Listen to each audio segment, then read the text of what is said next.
Hi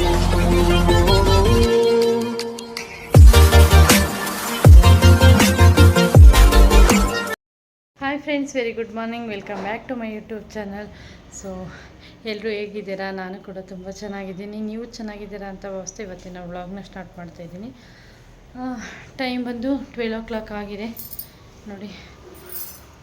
ಸ್ವಲ್ಪ ತರಕಾರಿ ಮತ್ತು ಇವ್ರದ್ದೇನೋ ಕೆಲಸ ಇತ್ತು, ಹೊರಗಡೆ ಹೋಗೋಣ ಅಂಥೇಳಿ ಹೋಗ್ತಾಯಿದ್ವಿ. ಮಕ್ಕಳು ಸ್ಕೂಲ್ಗೆ ಹೋಗಿದ್ದಾರೆ. ಹಾಯ್ ರೇವು.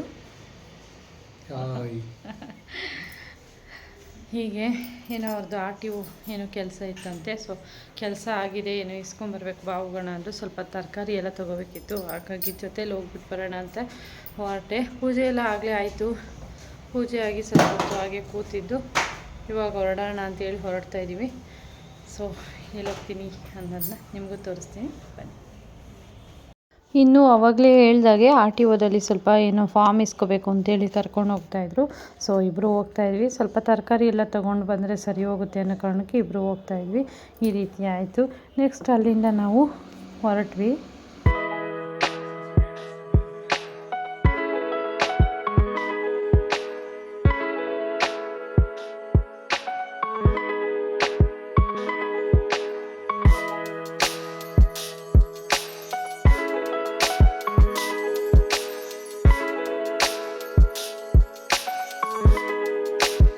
ಹಾಗೆ ಮುಂದೆ ಹೋಗ್ತಾ ಇದ್ವಿ. ಅಲ್ಲಿಂದ RTOದಲ್ಲಿ ಫಾರಮ್ ಇಸ್ಕೊಂಡು ಅಲ್ಲಿಂದ ಹೊರಟ್ವಿ. ಅಲ್ಲಿ ಹೋಗ್ತಾ ಸೀಬೆಕಾಯಿ ನೋಡಿದರು. ನಮ್ಮ ಮನೆಯವ್ರಿಗೆ ಆಲ್ ಟೈಮ್ ಫೇವ್ರೇಟು ಸೀಬೆಕಾಯಿ. ಸೊ ಅಮ್ಮರಲ್ಲೂ ಇದೆ, ಅಕ್ಕರಲ್ಲೂ ಇದೆ ಮರ. ಹೋದರೆ ಅಲ್ಲೂ ಕಿತ್ಕೊಂಡು ತಿಂತಾರೆ.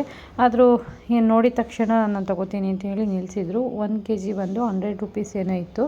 ನಾವು ಒಂದು 1/2 kg ತೊಗೊಂಡು ಹೊರಟ್ವಿ. ಇನ್ನು ಸ್ವಲ್ಪ ಮುಂದೆ ಹಾಗೆ ಬಂದ್ವಿ ನೋಡಿ, ತರಕಾರಿ ಅಂಗಡಿಗೆ ಬಂದ್ವಿ. ಗ್ರೀನ್ ಹೌಸ್ ಅಂತ ಹೇಳಿ ಕರೀತಾರೆ. ಇದು ತುಂಬಾ ಫೇಮಸ್ ಇಲ್ಲಿ. ಎಲ್ಲ ಥರದ್ದು, ಈ ಥರದ ಹಣ್ಣು ಸಿಗೋಲ್ಲ ಅಂತ ಹೇಳೋಂಗಿಲ್ಲ, ಈ ಥರ ತರಕಾರಿ ಸಿಗೋಂಗಿಲ್ಲ ಅಂತ ಹೇಳೋಂಗಿಲ್ಲ. ಎಲ್ಲ ಥರದ್ದೊಂದು ಆಲ್ ವೆಜಿಟೇಬಲ್ಸ್ ಆ್ಯಂಡ್ ಫ್ರೂಟ್ಸು, ಸೊಪ್ಪು ಎಲ್ಲ ಸಿಗುತ್ತೆ ಇಲ್ಲಿ. ನನಗೆ ಏನೇನು ಬೇಕು ಅಂತ ನೋಡಿಕೊಂಡು ಮಾಡಿಕೊಂಡು ಏನೇನು ತೊಗೊಳ್ಬೇಕು ಅಂತ ಅಂದ್ಕೊಂಡು ತೊಗೊಂಡು ಬಂದಿದ್ದಂಥದ್ದು ಇಷ್ಟ ಆಯಿತು.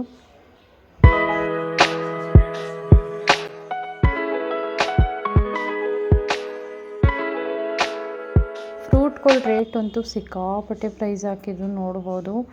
ಒಂದೊಂದು ಆ್ಯಪಲ್ಲು 200, 250. ಇದು ಒಂದು ಬಟರ್ ಫ್ರೂಟು kg ಬಂದು 200, 300 ಹಾಕಿದ್ರು. ಒಂದು ಬಂದು 1/2 kg ಬರ್ತಾಯಿತ್ತು. ಬಂದರೆ ಬರಲಿ ಒಂದು ತೊಗೊಳ್ಳೋಣ ಅಂತ ನೋಡಿದ್ವಿ. ಬಟ್ ತುಂಬಾ ಕಾಯಿ ಥರ ಫೀಲ್ ಆಯಿತು. ಲಾಸ್ಟ್ ಟೈಮ್ ತೊಗೊಂಬಂದು ಹಾಗೆ ಕರ್ಗೋಯ್ತು, ಹಣ್ಣಾಗಲಿಲ್ಲ.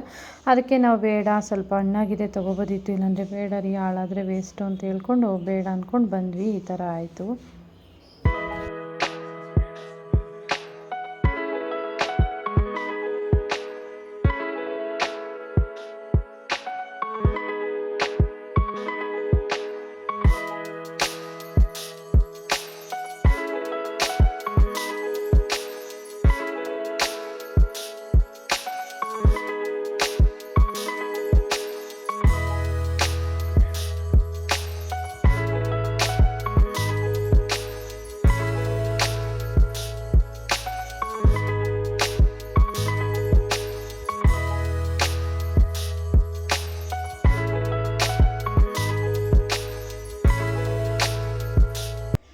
ಇಲ್ಲಿ ನೋಡ್ಬೋದು, ನನಗೆ ನನ್ನ ಮಕ್ಕಳಿಗೆ ಇಬ್ರಿಗೂ ಫೇವ್ರೇಟು ಮಾವಿನಕಾಯಿ. ನಮ್ಮ ಮನೆಯವ್ರು ನೋಡು ಮಾವಿನಕಾಯಿ ತೊಗೋತೀಯ ಅಂತ ಅವರೇ ಕರ್ಕೊಂಡೋಗಿ ತೋರಿಸ್ತಾ ಇದ್ದಾರೆ. ಈ ರೀತಿ 1 kg 85 rupees ಏನೋ ಹಾಕಿದ್ರು. ಅಲ್ಲಿ ಒಂದು ಮಾವಿನಕಾಯಿನ ತೊಗೊಂಡು ಬಂದ್ವಿ. ನಾನಲ್ಲಿ ಒಂದು ಮಾವಿನಕಾಯಿ ಒಂದು 40 ರೂಪಾಯಿನ ಬಿದ್ದಂಗೆ ಆಯಿತು ಅಂದ್ಕೋತೀನಿ. ಒಂದು ಮಾವಿನಕಾಯಿನ ತೊಗೊಂಡು ಮನೆ ಕಡೆ ಬಂದ್ವಿ, ಸಾಕು ಅಂತ ಹೇಳಿ.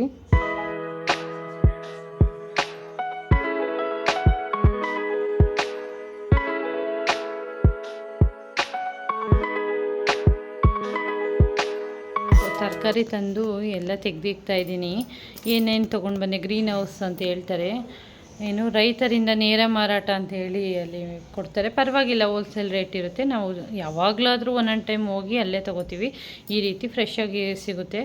ಈ ಥರ ಸ್ವಲ್ಪ ಒಂದು 1/4 kg ಅಷ್ಟು ಹಸಿಮೆಣ್ಸಿನ್ಕಾಯಿ ತೊಗೊಂಡು ಬಂದೆ. ಮತ್ತು ಬೀನ್ಸು, ಕ್ಯಾರೆಟು, ಆಲೂಗೆಡ್ಡೆ, 1 ಪ್ಯಾಕೆಟ್ ಮಶ್ರೂಮು, ಚಕ್ಕೋತ ಸೊಪ್ಪು, ಹೀರೆಕಾಯಿ, ಮತ್ತು ಒಂದು 3 ಪಪ್ಪಾಯ ತೊಗೊಂಡು ಬಂದೆ. ಒಂದೇ ಒಂದು ಮಾವಿನಕಾಯಿ ತೊಗೊಂಡು ಬಂದೆ. ಚೆನ್ನಾಗಿತ್ತು.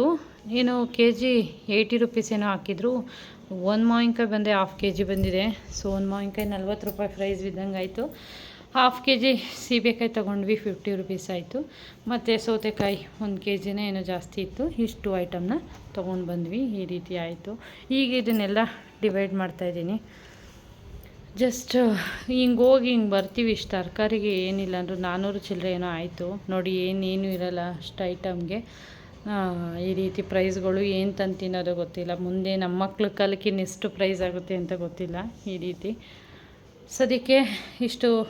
ಮೊನ್ನೆ ನಾನು ಇಲ್ಲಿ ಮನೆ ಹತ್ರ ಬಂದಿದ್ದರು, ಸ್ವಲ್ಪ ತೊಗೊಂಡಿದ್ದೆ. ಏನೇನು ಸ್ವಲ್ಪ ನೋಡ್ಕೊಂಡು ತೊಗೊಂಡು ಬಂದೆ ಅಷ್ಟೇನೆ. ಈ ರೀತಿ ಫ್ರೆಶ್ ಆಗಿತ್ತು. ಹೀರೆಕಾಯಿಯು ಅಷ್ಟೇ ನೋಡಿ ಎಷ್ಟು ಫ್ರೆಶ್ ಆಗಿದೆ ಗೊತ್ತಾ. ಇದೊಂದೇ ಕಮ್ಮಿ ಪ್ರೈಸ್, 45 ರುಪೀಸ್ ಏನೋ ಫರ್ ಕಿಲೋ. 1 ಕೆ ಜಿ 45 ರೂಪಾಯಿನೋ ಇತ್ತು. ಇದನ್ನು 1 ಕೆ ಜಿ ತೊಗೊಂಡು ಬಂದೆ. ಏನೋ ಬಜ್ಜಿ ಮಾಡಿಕೊಡು ಅಂದರು. ಮತ್ತು ಹೀರೆಕಾಯಿ ಏನು ಹೇಳ್ತಾರೆ, ಚಟ್ನಿ ಥರ ಮಾಡ್ತೀನಿ, ಅದನ್ನು ಮಾಡೋಣ ಅಂತ ಹೇಳಿ ತೊಗೊಂಡು ಬಂದೆ. 1 ಕೆ ಜಿ ತೊಗೊಂಡು ಬಂದೆ. ಮತ್ತು ಒಂದು ಕಟ್ಟು ಚಕ್ಕೋತ ಸೊಪ್ಪು ಸೊಪ್ಪು ಮಾಡಲಿಕ್ಕೆ ತೊಗೊಂಡು ಬಂದಿದ್ದಂಥದ್ದು. ಕ್ಯಾರೆಟು ಮತ್ತು ಬೀನ್ಸ್ ಎಲ್ಲ ಸ್ವಲ್ಪ ಇತ್ತು ಮನೇಲಿ, ಹಾಗಾಗಿ ನೋಡಿಕೊಂಡು ಸ್ವಲ್ಪನೇ ತೊಗೊಂಡು ಬಂದೆ. ಹಳೆಯದನ್ನೆಲ್ಲ ನಾಳೆ ನಾಡಿದ್ರಲ್ಲಿ ಖಾಲಿ ಮಾಡಿಬಿಡ್ತೀನಿ. ಇದನ್ನು ಹಾಗೆ ಇಕ್ತೀನಿ. ಈ ರೀತಿ ಡೈಲಿ ಮಕ್ಕಳಿಗೆ ಬ್ರೇಕ್ಫಾಸ್ಟ್ ಮಾಡೋದ್ರಿಂದ ತರಕಾರಿ ಬೇಕು, ಖಾಲಿಯಾಗೋ ಅಷ್ಟೊತ್ತಿಗೆ ತಂದು ಇಟ್ಕೊಂಡ್ಬಿಟ್ರೆ ಬೆಸ್ಟ್ ಐಡಿಯಾ. ಸೊ ಹೀಗೆ ಇವಾಗ ಮಧ್ಯಾಹ್ನದ ಅಡುಗೆ ರೆಡಿ ಮಾಡಬೇಕು. ಆಗಲೇ ಟೈಮು 1 ಗಂಟೆ 15 ನಿಮಿಷ ಆಗಿದೆ. ಸೊ ಇವಾಗ ಹೋಗಿ ಸ್ಟಾರ್ಟ್ ಮಾಡ್ತೀನಿ.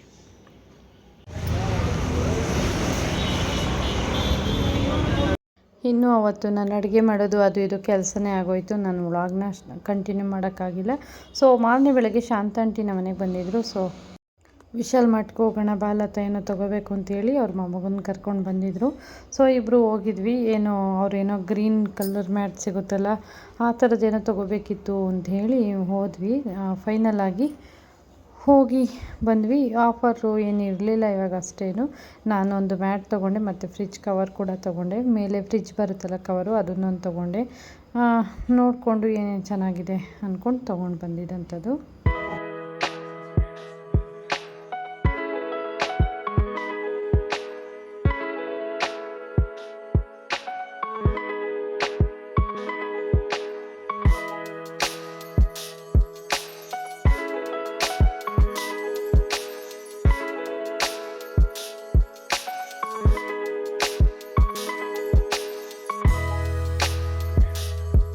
ಈ ಫ್ಲವರ್ ವಾಸ್ಗಳು ಕೂಡ ಅಷ್ಟೇನೆ ಪುಟ್ಟದಾಗಿ ತುಂಬ ಚೆನ್ನಾಗಿತ್ತು. 99 ರುಪೀಸ್ಗೆ ಒಂದು ಪೇರ್ ಹಾಕಿದ್ರು.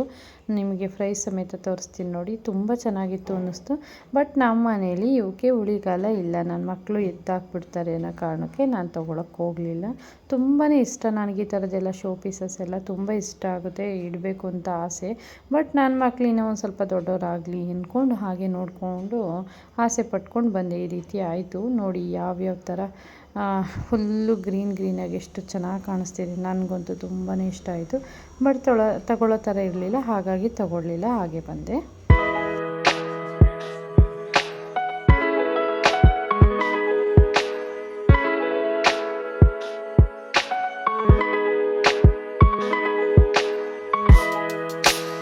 ಇನ್ನು ಆಂಟಿ ಬಂದು ಈ ಥರದ ಮ್ಯಾಟನ್ನೇ ಹುಡುಕ್ತಾ ಇದ್ರಂತೆ. ಸೊ ತುಂಬ ದೊಡ್ಡದಾಗಿರಬೇಕಾಗಿತ್ತು ಅಂತ ಅಂದರು. ಉದ್ದ ಇತ್ತು ಬಟ್ ಅಗಲ ಕಮ್ಮಿ ಇತ್ತು. ಪರವಾಗಿಲ್ಲ ಅಂದ್ಕೊಂಡು ಅದನ್ನೇ ಒಂದು ತೊಗೊಂಡು ಬಂದರು. ಈ ಬಿಸಿ ಆದಾಗ ಪಾತ್ರೆ ಇಡಲಿಕ್ಕೆ ಅಂತೇಳಿ ಈ ರೀತಿ ಬಂದಿದ್ದಾವೆ ವುಡ್ಡಲ್ಲಿ. ಅವನು ನೋಡಿಕೊಂಡು ಖುಷಿ ಪಡ್ತಾಯಿದ್ದ ಮನ್ವಿ ಅಂತೇಳಿ. ಆಂಟಿ ಅವ್ರ ಮೊಮ್ಮಗ ಇವನು. ಅಲ್ಲಿಂದ ನೆಕ್ಸ್ಟು ಒಂದು ಸ್ವಲ್ಪ ಬಿಸ್ಕೆಟ್ ತೊಗೊಳ್ಳೋಣ ಅಂದ್ಕೊಂಡು ಬಿಸ್ಕೆಟ್ ತೊಗೊಂಡು ನೆಕ್ಸ್ಟು ಏನು ಒಂದು ಮ್ಯಾಟ್ ತೊಗೊಳ್ಳೋಣ ಅಂದ್ಕೊಂಡು ಮುಂದೆ ಹೋದೆ. ನೋಡ್ಬೋದು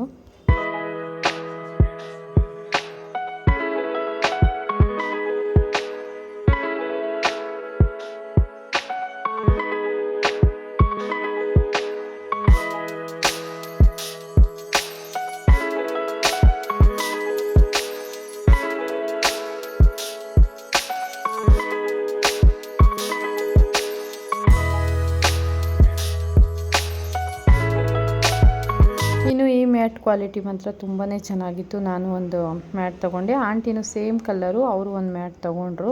ಇದೊಂದು ಇಷ್ಟ ಆಯಿತು ಅನ್ನೋ ಕಾರಣಕ್ಕೆ ತೊಗೊಂಡೆ. ಲಾಸ್ಟ್ ಟೈಮ್ ಬಂದು ಸುಮಾರು ಒಂದು 10-15 ತೊಗೊಂಡು ಹೋಗಿದ್ದೆ ನಾನು. ಒಂದೇ ಸತಿ ತೊಗೊಂಡೋಗ್ಬಿಡ್ತೀನಿ ಹಿಂಗೆ.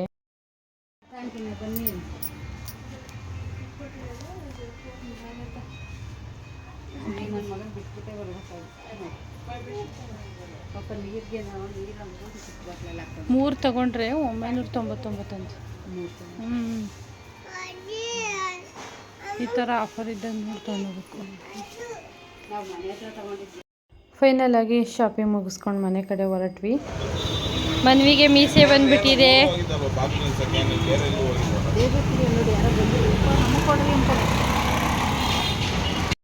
ನೆಕ್ಸ್ಟು ಆಂಟಿಯವ್ರ ಮನೆಗೆ ಬಂದು ಆಂಟಿ ಫ್ಲವರ್ ವಾಸ್ ಈ ಥರ ಸೆಟ್ ಮಾಡಿ ಇಟ್ಕೊಂಡಿದ್ದಾರೆ, ಅದನ್ನೇ ನೋಡ್ತಾ ಇದ್ದೆ.